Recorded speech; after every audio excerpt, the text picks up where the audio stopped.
ప్రజలకు అందుబాటులో ఉండని నేత కేసీఆర్. అధికారం ఉన్న విపక్షంలో ఉన్న ఒకటే తరహా.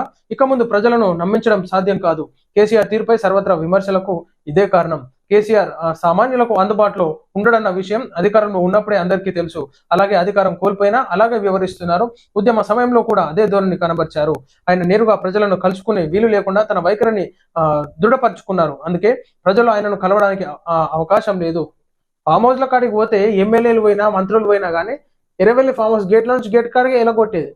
అంటే ఏమన్నా దేవుడు అనుకుంటాడో మరి ఏమనుకుంటాడో మరి కేసీఆర్ దర్శనం ఇయ్యడనమాట ఎవరికి.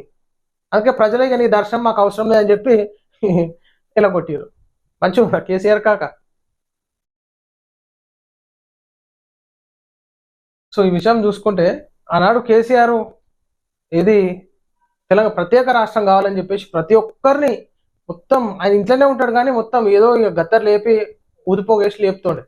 కానీ ఈనాడు ప్రజలు ప్రశ్నించేటటువంటి ఆలోచన ప్రజలకు వచ్చింది.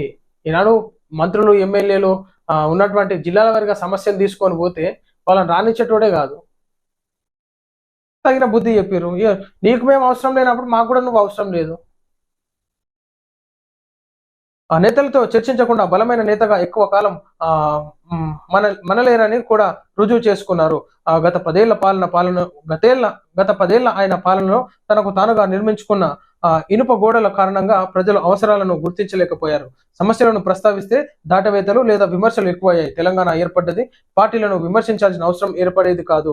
ప్రజలను పట్టించుకొని ఉంటే తెలంగాణ ఆకాంక్షను నెరవేర్చిన నేతగా కేసీఆర్ కు ప్రజలు బ్రహ్మరథం పట్టేవారు. కానీ దాదాపు 10 ఏళ్ల పాటు భరించారు. లాభం లేదనుకొని తీర్పు ఇచ్చారు. దీనిని బీఆర్ఎస్ నేతలు అర్థం చేసుకోవడం లేదు. తమ 10 ఏళ్ల కాలంలో ఇంత బ్రహ్మాండంగా చేశామని డప్పు కొట్టుకుంటున్నారు. అందుకే అదే పనిగా విమర్శల ద్వారా ప్రజల్లో ఉండాలని చూస్తున్నారు.